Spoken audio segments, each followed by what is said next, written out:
Welcome to the Young Turks. I'm your host, Jake Huger. J.R. Jackson producing. Look at this. Andrew Napier directing the show. Huh, interesting. Along with the help of legendary executive producer Dave Kohler. All right, now we got a lot to get to in this hour. We have healthcare. We have some news on the financial fronts, of course. And if we have time, we have some controversial billboards against Obama. So fun for everybody. So let's get started on healthcare. Over the weekend, as a lot of you know, we started a debate in the Senate. They wound up getting all 60 members of the Democratic caucus, the 58 Democrats and the 2 independents, to get past the Republican filibuster to at least begin the debate. Okay, congratulations. And the real question, of course, is whether we're going to be able to end the debate. And that's going to come up in a couple of weeks. And at that point, there are 4 critical senators, it appears now, based on the latest news that we have, that might join the Republicans and filibuster it so that there is no bill. They are Blanche Lincoln of Arkansas, Mary Landrieu of Louisiana, Ben Nelson of Nebraska, and Joe Lieberman of Connecticut. They say they are not in favor of the public option and that is one of their main sticking points. Although Joe Lieberman has said on many occasions that he plans to, just getting rid of the public option is not enough for him. And that it appears he's going to join the Republican filibuster perhaps under not all circumstances, but many of the circumstances that have been presented. So that's a real sticky problem for him, for Harry Reid, who's, of course, the Senate Majority Leader. Now, how are they going to get beyond this is the question at hand. And people who are in the progressive sphere, like Howard Dean, who's very much, I would say, the leader of that side of the spectrum, have come out and said, you know what? We got to go to reconciliation, because he's under the impression, and this is a very important impression, that they are not going to be able to get those 4 senators if they still have the public option in there. Now, Schumer and Carper and some of the others are still negotiating with those senators, but what Dean is afraid of, what a lot of progressive activists are afraid of, is that in order to appease just those 4 senators, that they're going to give away the public option. Now, Dean makes a very strong case against that. We've got some clips for you guys that we want to show you. He's on Dylan Radigan's show. It's clip number 6. And I think he says a number of things here that are very, very important and indicative of where the debate stands. So let's watch. The biggest time bomb in the short run is the public option. Without a public option, basically the activists in the Democratic Party sit on their hands in 2010. Obama's not on the ballot. There's no reason to go out and vote for a Democratic congressman or give him any money if they can't pass a health care bill that's worth anything. And so that's a huge problem for the Democrats if it's not in there. And it looks like, of course, a few of the folks aren't going to let it in there. The deficit is a big problem in the longer term. People are going to expect this to be paid for. The biggest problem is one that's not on the list. I think you've got to have people that actually have insurance by the election time of 2010, because if you don't, all the rumors and the death panels and the rationing and the you can't see your own doctor, it's going to be all thrown up at election time, and it's going to be he said, she said. One of the things I discovered in my career in politics is if you want to dispel rumors and fears and stop fear-mongering, actually get the bills done and get some people insured. And the best way to do that is to have a public option and make it be Medicare with obviously some payment adjustments, and let some people under 65 into Medicare. It's the only way you can get this thing up and running by 2010. Let some people under 65 get into Medicare by starting, say, June 1st of 2010, after the president signs the bill. All the rumors go away. At what point, Dr. Dean, do we have to acknowledge that our political process is not equipped to solve this problem? That problems like this simply can't be solved through favor trading and accommodating special interests. They can only be solved through politicians who actually understand the issue and are willing to do the obvious. If you want to cover more people and have it cost less, you have to break monopolies and come up with new plans. You can't just do old school favor trading. Well, I think the favor trading doesn't bother me that much. Look, Louisiana has as much right to money as New York or California does. That's age old. I mean, if that happens, it's as much the problem of the body as it is the person asking for the money. No, precisely. The big problem is the policy. This thing has been pretty watered down right now. It's about as watered down as it can get and still be a real bill. For example, there's really no insurance reform in this bill already. I just figured this out in the last few days. Even the House bill, which is the better of the two, and the Senate bill's a decent bill, but even the House bill, you can be charged twice as much for insurance if you have a pre-existing condition. Well, that's not really a guaranteed issue or community rating. So there's not a lot left in this bill. The public option is about it. Yeah, but if you're an insurance, but let's be honest, if you're an insurance company and you can get it legalized that everybody has to buy insurance or they pay taxes, it's a pretty good deal if you're a health insurance company. Well, that's the thing. And if they get rid of the public option, this is just a bill to give away taxpayers' money to the insurance companies, just like they did to the banks and AIG. And I think the Democratic Party goes over and just up in smoke. I think Sanders has got the right idea. You might as well kill this thing because the people are going to be furious if it passes, if it doesn't have a public option in it. Crap. All right, we got a lot there to get to. First of all, if you missed it, he was threatening. And is that a threat? Yes, it is. Basically telling the Democrats, hey, listen, you're not going to get any more money to, and he said this in another interview, to the Democratic Senatorial Campaign Committee or the Democratic Congressional Campaign Committee, because they give to all the Democrats. Now, why would people continue to give money to all the Democrats if all the Democrats didn't vote for health care reform? If they kill the public option, the most important part of it.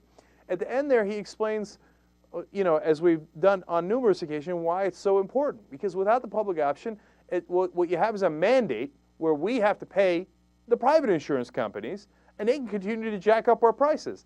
And you know what that is in the long run? Not only is it bad for us, it's an electoral disaster for the Democratic Party. They wind up passing a bill that does, in some ways, more harm than good. Then he says, then Bernie Sanders is right. Then they should kill it if it doesn't have the public option. Not because out of spite, not because of political gamesmanship, but simply because it's not a good bill. And I think there's a real interesting point to be made there, and an interesting debate to be had there. And right now, Senator Sanders, Sherrod Brown, and Roland Burris are saying, without a public option, we're not voting for it. So we're at a standstill here. We got two guys, or two sides at least, staring each other down, saying we're not going to have this bill one way or another. And so how does Harry Reid get beyond that? And what Howard Dean suggests is go to reconciliation, where you only need 51 votes or 50 votes, and then Biden can break the tie if the administration is so inclined. But Harry Reid said from the beginning that he's not going to go to reconciliation, that he's going to try to get the 60 votes. Well, that's a perilous track. And obviously, Dean is going on the offensive here because he thinks Reid doesn't have the votes. He thinks he's not going to get those four guys to sign on with the public option. Now, the idea of not passing a bill is political suicide for everyone involved on the Democratic side. So they're going to pass a bill. The question is, what's in it? Is it worth it or is it not worth it? And the only reason why for the first time I think, well, I guess there is a small chance that they won't pass it, is because some, like Sanders and Roland Burris, have dug in their heels and they're saying, look, you don't get it. I don't like this bill without a public option. I think that it will increase our premiums and that there's no cost control. So I'm going to vote against it. So you think, oh, well, at least I'll get a weak, watered-down version. Everybody will pretend to be happy. It might be a bad bill, but who cares? We'll get it passed. If all you care about is politics, well, Sanders and Burris and maybe Brown are saying, no, I'm not going to let you pass that bill. Well, that's an interesting development, okay, because now we're going to war. And how that war gets resolved over the next couple of weeks is very, very interesting. So in the past, I would have said, yeah, they're going to do the nonsense trigger compromise. It's BS, it's not true, but it'll pass and it'll get watered down, and then God help us and we'll see. There'll definitely be some upsides. I don't want to pretend that there are no upsides. There's definitely upsides. But then there are a lot of downsides. As Dean points out there, none of the benefits go into effect until 2014. And by that time, they're going to attack the Republicans, and some of the mandates begin before 2014. And by that time, they'll have repealed it, okay, if you liked it in the first place. So there's a lot. I mean, the only thing that barely saves it, after all of these compromises, as Sherrod Brown has talked about at the end of last week, after all of these compromises, the only thing that saves it is the public option. If it doesn't have it in there, and they don't, these four senators join the Republican filibuster, and Harry Reid won't go through reconciliation, and Barack Obama's White House won't fight, well, then we got trouble. We got real trouble. So now let's flesh that out a little bit. Now I mentioned that Obama's administration might not be fighting. Why? Again, today there is news when asked, hey, will you intervene to try to get those 4 senators to join along with the Democratic vote with the health care reform and not join the Republican filibuster? Nope. We believe the process has worked great so far. We're going to continue letting that process work, Robert Gibbs says, and they have no plans to intervene to pressure anyone. Bold leadership. Bold. Very, very bold of you. Look, there are people who challenge me all the time and say, Cenk, maybe he knows better than you. And it is definitely possible. I am not nearly arrogant enough to believe that I know the politics of it better than everybody else and better than the Obama administration. And I always think to myself, hey, the guy won the White House when a lot of people thought it was inconceivable, right? So obviously he knows something. There's no question about that. And they have gotten it this far. And as some of our listeners have pointed out, if you're watching or you're reading theyoungturks.com, some great blogs about that. Look, he made it his #1 priority, right? And he pushed for it and he got it this far. All those things are true. But so I leave open the possibility that he's going to surprise me and that he's got a better way than I do, right? And somehow those 4 senators are going to come on board. And I'm telling you it's possible. But right now, I can't see it. It looks like the 4 senators aren't going to come on board. And I can't see how not pressuring them and just letting them vote with the Republicans, how that helps. But look, it's possible that they know something I don't. It's also possible that they change course over the next couple of weeks. When they see, no, those 4 senators definitely going with the Republicans. Maybe they say, hey, you know what? This is the time to step in, and they use their leverage and their power in the best possible way. It's possible. That's why the next couple of weeks are going to be really interesting. But at this late juncture, to still be sitting on the sidelines is an amazing thing. Amazing. I don't know, maybe I'm amazed too easily. All right, so now let's go to one of the holdouts. Oh, here we go again. Joe Lieberman. He's on Meet the Press. He's going to make his intentions clear. Let's go to clip number 2 first. And, of course, he's going to be talking to David Gregory, and they're going to talk about the public option and possibilities of filibustering. Let's watch.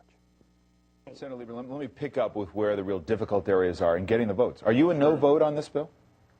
Well, I voted last night, as 59 others did, to go ahead with the debate because I want us to begin not only debating health care reform, but doing something about health care reform. But I don't think anybody feels this bill, as Senator Reid put it down, though he made a lot of progress in blending bills together, I don't think anybody thinks that this bill will pass. As written, it's got a public option. You said you would not vote for it as a matter of conscience, that you would even filibuster it if that stays in there. Still the case? That's right. Just to explain, once the bill is on the floor, the only alternative, amendments will be offered, but essentially every amendment is subject to a filibuster and will take 60 votes to pass. My only resort, and every other senator, and there'll be others who feel exactly the way I do about the public option, if the public option is still in there, the only resort we have is to say no at the end to reporting the bill off the floor. I'm convinced that the public option, a government-run insurance company, basically people don't understand what it's going to do. It doesn't offer free insurance.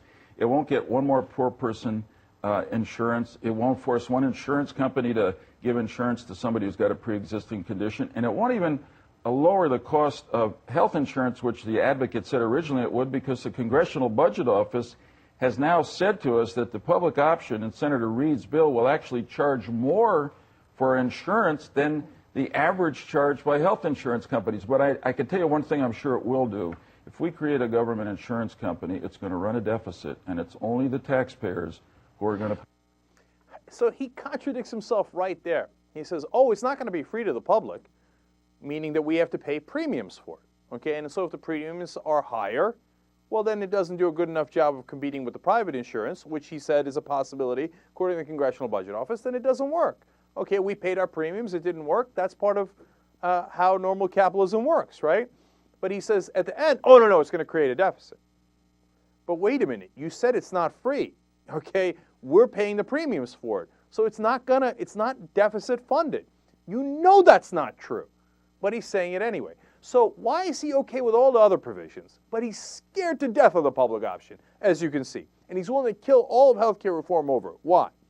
Well, first of all, he gets a tremendous amount of money from healthcare insurance companies, a lot of which are based in Connecticut, his home state.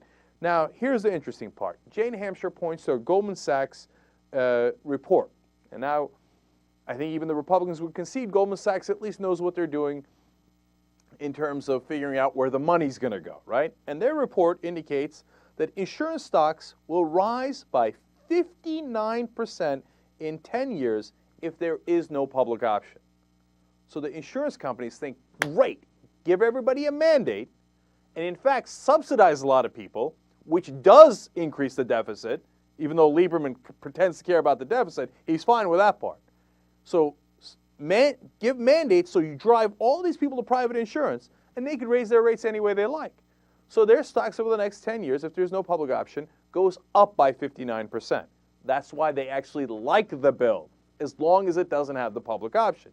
Now, according to Goldman Sachs, what happens if there is a public option over the next 10 years? Then they predict that health insurance companies' stocks fall by 36% because they can't compete. The public option is going to be able to offer lower premiums to you and I. We're going to pay less money, so we're going to leave private insurance and go to the public option, according to Goldman Sachs, and they don't often get this wrong.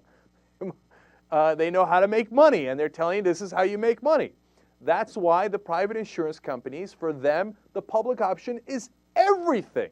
So they take people like Joe Lieberman, who they've bought over many years of giving him, funding for his campaign, and they say, look, Joe, this is our Waterloo, and you don't represent the people of Connecticut. You represent us. We've been paying you all along, and this is what we paid you for. Your job one, your mission, is to kill the public option. And that's what Joe Lieberman wants to do, and apparently Ben Nelson, Mary Landrieu, and Blanche Lincoln on the Democratic side. So they're not on your side, and the question is, how do we get past them? We're going to tackle that question and a lot more when we come back on the Young Turks. Back on the Young Turks. All right, look, before we go any further, I don't want anybody to think that there aren't good parts of this health care bill. There definitely are, okay? We had Bruce Braley on the program. He's a congressman from Iowa, and he told us about a provision that he had helped to push in there.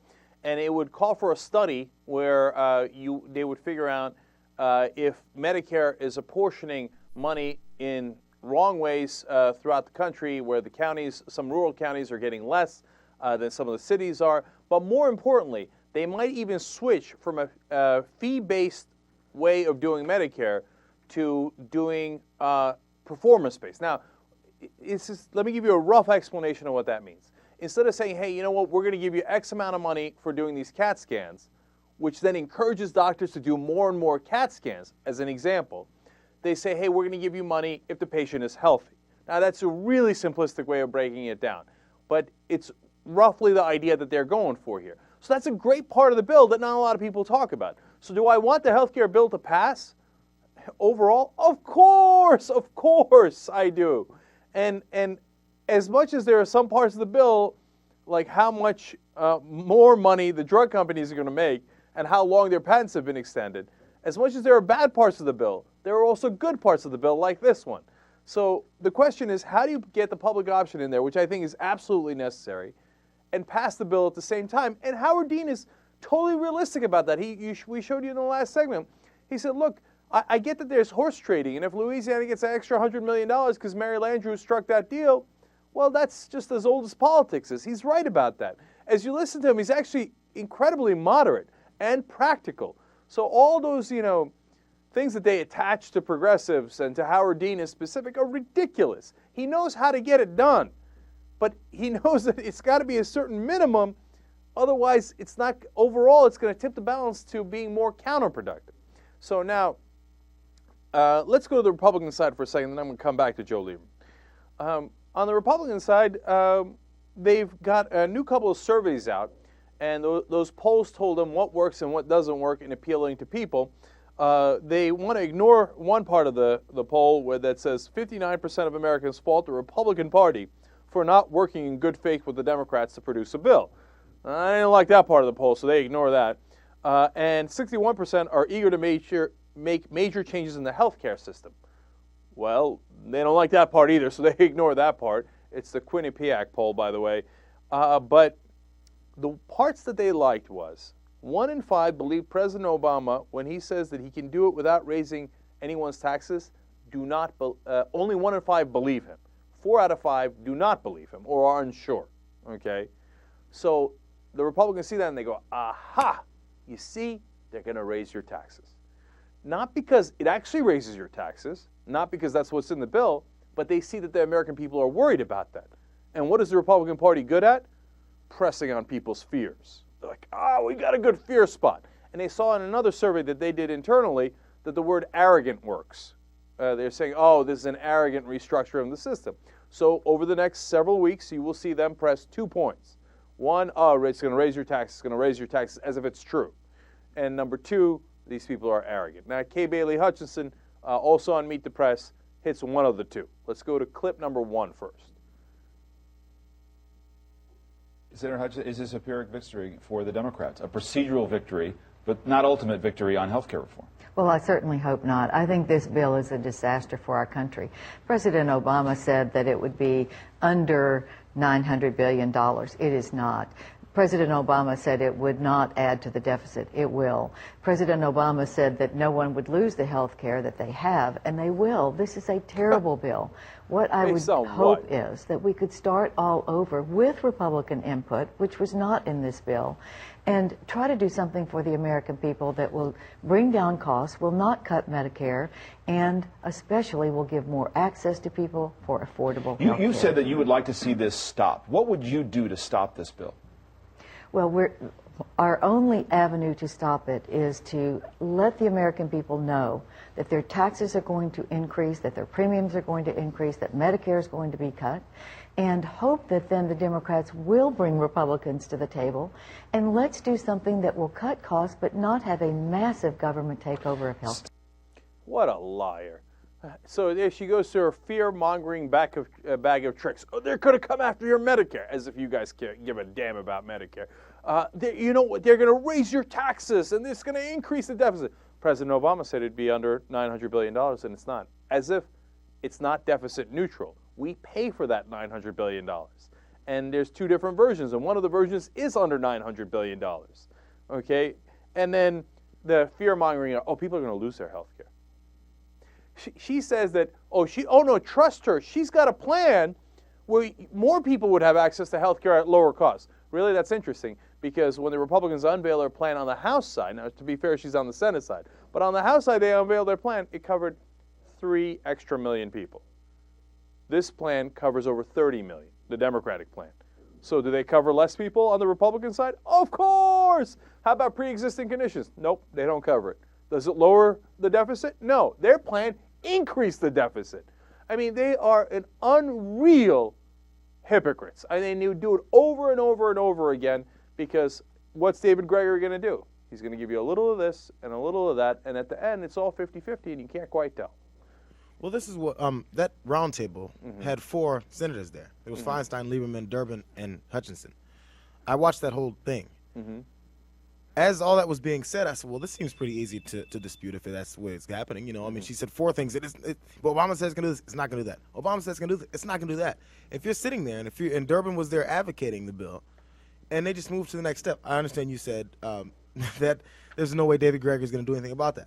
But if you're on TV promoting the bill that you're going to vote for, apparently, why do you move on to the next point and say, good point, Kay?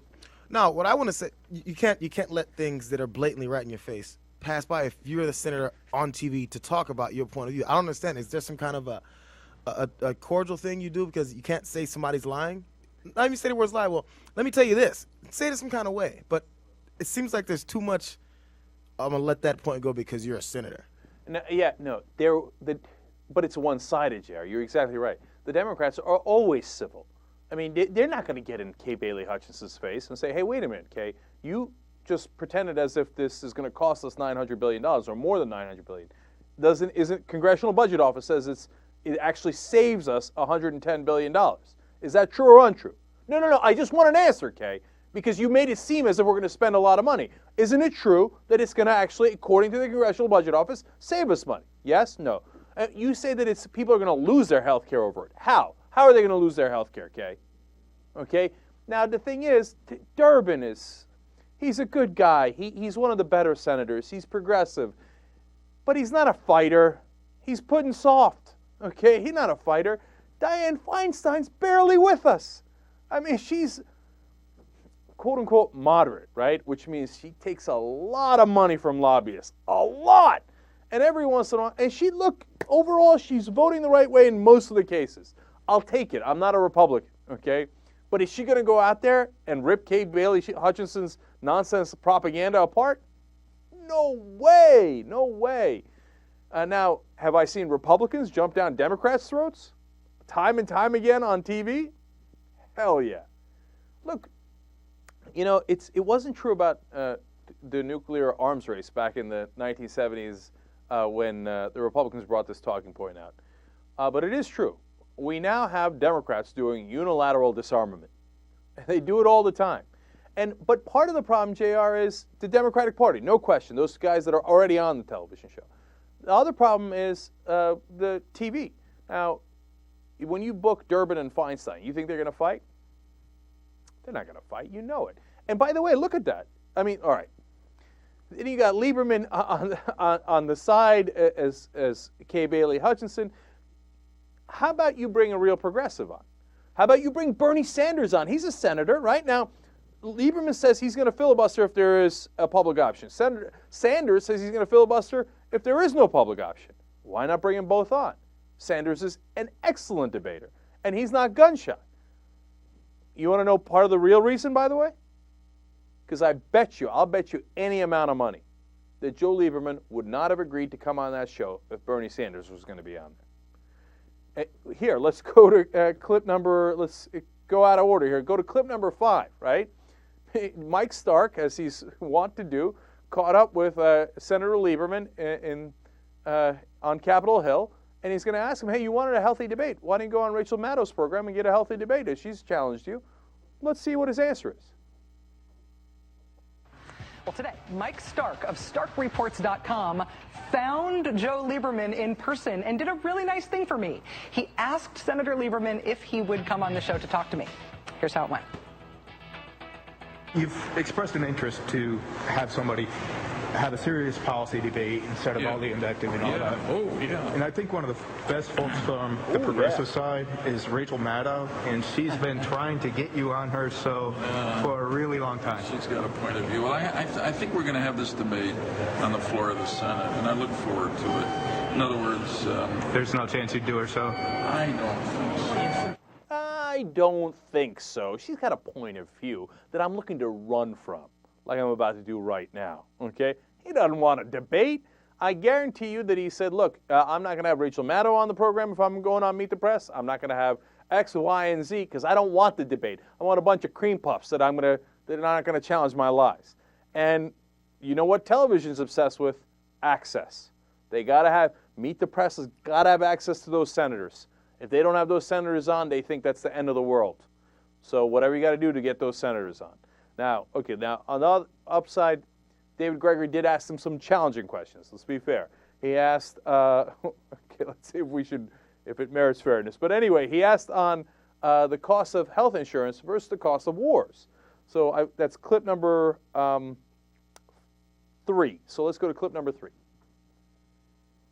Are you consistent on this matter? If you say you don't like a public option because of how it might influence the debt, will you apply that same standard to escalating the war in Afghanistan? Should that be deficit neutral, what we spend on Afghanistan?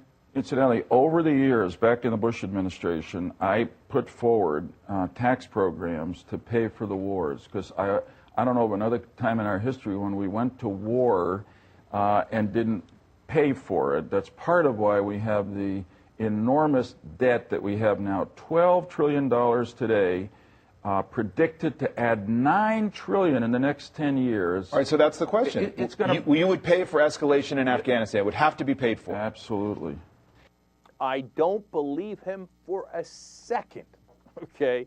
Now, he voted for the Afghanistan war, the Iraq war, funding for that over and over, and he never asked for there to be more taxes. Well, let's put it this way. He certainly didn't insist on it, as he's insisting right now that there be no public option, otherwise he's going to filibuster it. Do you guys remember Joe Lieberman saying, I'm going to filibuster the Iraq war. I'm not going to give any more funding until we pay for it? Joe, I've been paying close attention to the news, but I must have missed that one, because I don't remember that filibuster. And by the way, that $9 trillion deficit going to $12 trillion, as Bush was running up that deficit, I don't remember you objecting. I remember you being the biggest cheerleader of George W. Bush, right up next to, oh yeah, come on, more countries, more war, more money. Oh, we ran up a deficit? Oh, okay, well, I'll blame a Democrat later. Okay, and that's exactly what Lieberman has done. Now, if Lieberman meant what he was saying, well, then I'm sure he'd go along with David Obey's new proposal. Congressman Obey is going to be on with ABC News in this interview, and he's got a really interesting new idea on how to pay for the Afghanistan war. I'm sure Senator Lieberman will sign on to this. I look forward to that. So let's watch. Go to clip number 7 here. So tell me what it is you want to do on funding for the war. If we have to pay for the health care bill, we should pay for the war as well. How?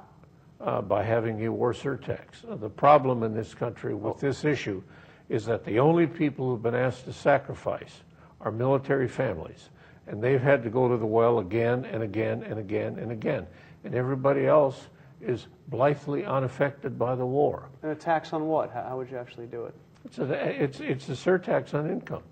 Straight across the board? No, it's a graduated tax. I want the president and every American to think ahead of time about what it means if you do add to our involvement in Afghanistan. I'm no military strategist, but I don't believe we have the tools to accomplish our mission in Afghanistan, because you have to have a functioning, effective government, and there isn't one in Afghanistan. There isn't one in Pakistan either, in my view.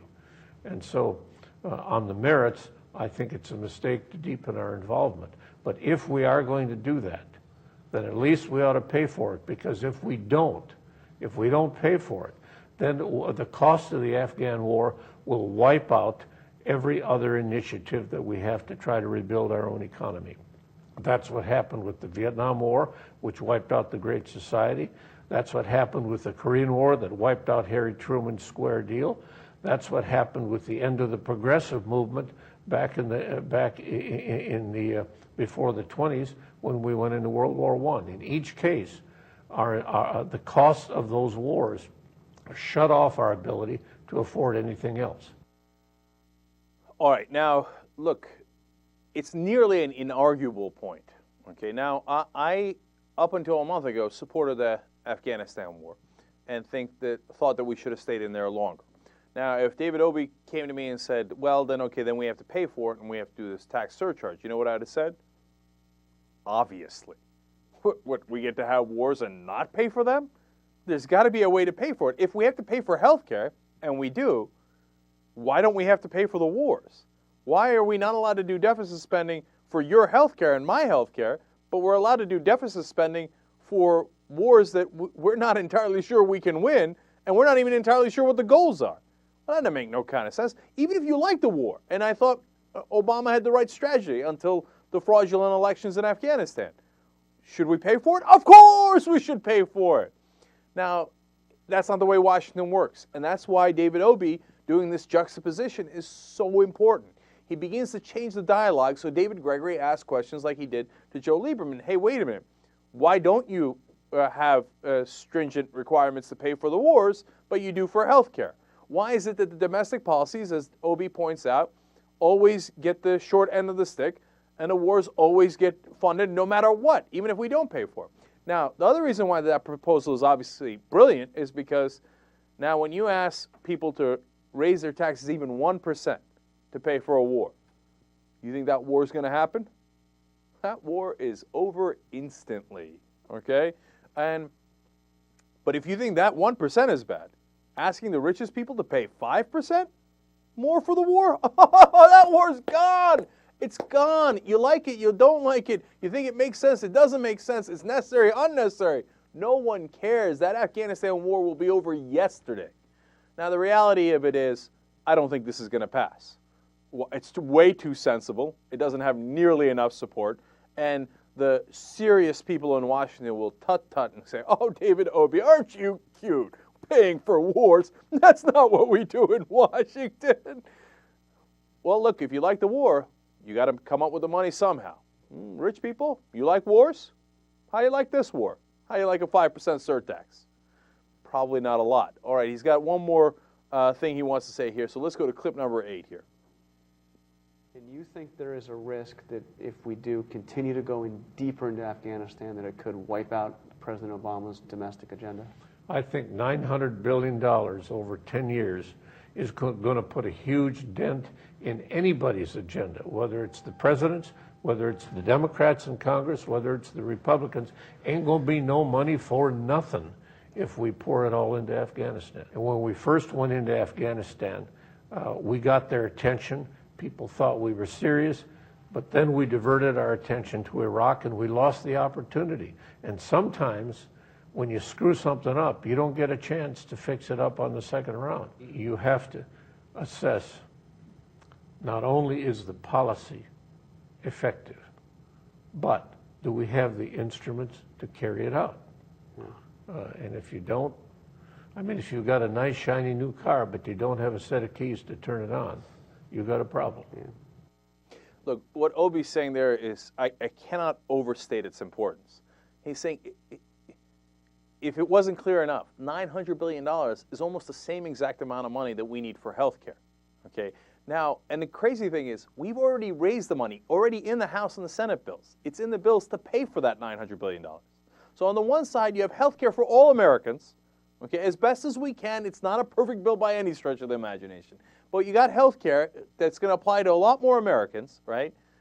And it's already paid for. On the other side, you have $900 billion that is not paid for 10 more years of the Afghanistan war. Now, how does so-called deficit hawks, and I'm a deficit hawk, not like these fake conservatives and the fake deficit hawks who say, I care about the deficit only when it's social programs they don't want to pass. When it's other programs, when it's bloated defense spending, when it's everything else, they don't give a damn about the deficit, right?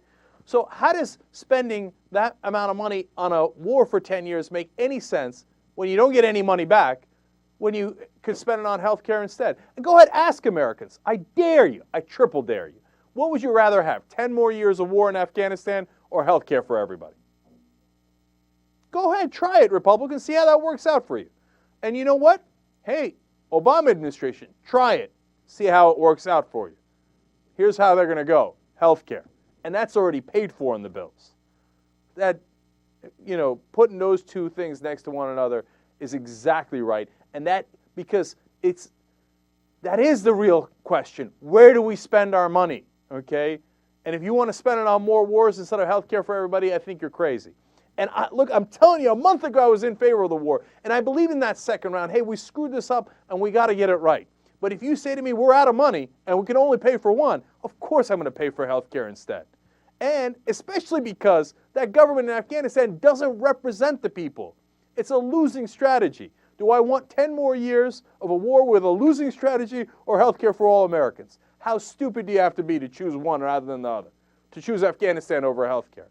But yet, right now, that is exactly where we're headed. I hope, but we have time. We have time. I hope we turn that ship around. We're trying. We're trying here. Young Turks. Back on TYT. All right. Now let me get to the financial stories that I promised you earlier in the program. We had Neil Borofsky, who is the Special Inspector General for the Troubled Asset Relief Program, the TARP program, come out with a report. I mentioned it at the end of last week, but I think it is monumentally important because what he points out, and now what the rest of the press is catching on to, a good story in the New York Times today about it, is the fact that, we let $62 billion go in backdoor TARP money through AIG to some of the top investment banks in the world, including, of course, Goldman Sachs, Merrill Lynch, and some of the others. Now, how did that happen?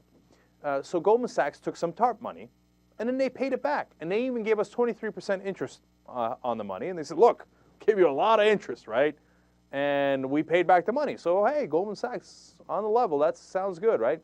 Now they're taking tremendous bonuses this year in the range of $17 to $23 billion just for their executives in bonuses just for this year. Well, they said, but hey, they must have earned it in this year, so it's okay, and they paid back the top money. But in reality, what happened was Goldman Sachs, along with the other companies, got paid through AIG, and that money they're not giving back. They had these bets with AIG. Hey, I bet if the market crashes, in essence, I'm simplifying a little bit here. If the market crashes and that the stuff that we sold turns out to be junk, which we knew it was junk, well, we're making a bet with you to cover our backside on that, and so you're going to owe us $13 billion in the case of Goldman Sachs.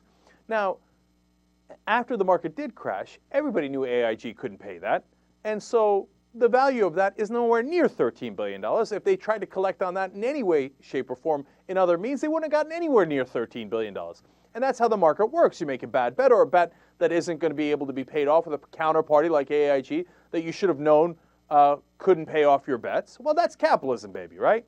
Except we didn't do capitalism. Tim Geithner, Hank Paulson, the Bush administration, and the Obama administration stepped in and said, oh, no, don't worry, we got it from here. And they funneled $13 billion to Goldman Sachs and $62 billion overall to all those investment banks through AIG. They paid off all those bets, and they paid them off at 100%, 100 cents on the dollar, which is unconscionable, unconscionable. That's our money. And what Neil Barofsky is now saying, the Inspector General, the watchdog that was assigned to this, he says, yeah, we're not getting it back. They just took it, okay? Now, get a load of this. Goldman Sachs says, oh, no, don't worry about it. We didn't need that money anyway. We could have gotten it from other sources because we had other bets that were counter to the AIG bets. Well, then why didn't you get it from other sources? Why did you take it from us? I mean, get a load of the balls on them to make a claim like that.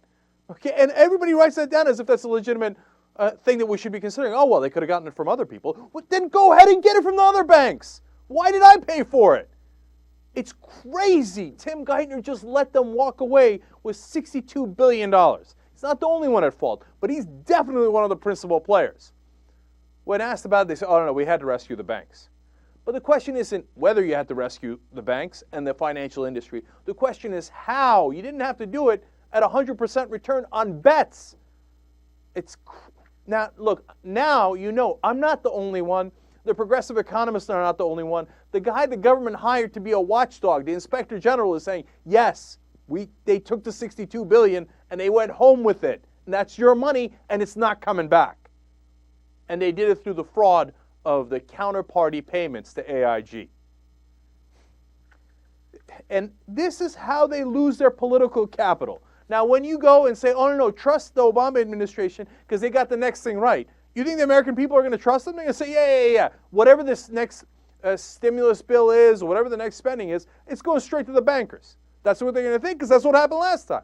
Now, the stimulus money didn't go there, but the bailout money did, and you think they're going to be able to tell that difference? All right. Now, by the way, if you're not sure if it really went to the bankers, well, a study comes out of Harvard Law School now, the Program for Corporate Governance. They studied Bear Stearns and Lehman Brothers, the executives there. Now, those are two companies that went under. Ha-ha, capitalism at work. So they didn't get paid. You see that? They screwed up and they paid the price. No, they didn't. The study shows that between 2000 and 2008, the top executives at those two failed companies, where their shareholders got wiped out, everybody else got wiped out, the top executives walked away with anywhere between $1 to $1.4 billion in salaries, bonuses, compensation. They still have that money. For destroying their company and endangering the global economy, those guys put together, they didn't fail. They succeeded. They made $1 to $1.4 billion. And right now, as we suffer 10% unemployment and more, and as we go through what they're now calling the Great Recession, those guys are laughing their ass off at home spending money. That's the money they took home for taking all those high risks. They say, well, at the end, we could have had more money, but we lost some of it because the company crashed. What do they care? They already have the over $1 billion in their bank accounts. And now we're going to go and give those kind of money, that same kind of money to the investment banks that are still around. They're going to take it home in bonus payments, and they're saying they're going to do it at the end of this year. And then they're going to turn around and go, what could we do? Oh, you know, that's just capitalism, baby. As long as we buy the government and the government gives us your money. This is the worst mistake of the Obama administration, bar none, easily. If they don't get on top of this, it's going to ruin everything else they do. Young Turks. Heartbeats racing.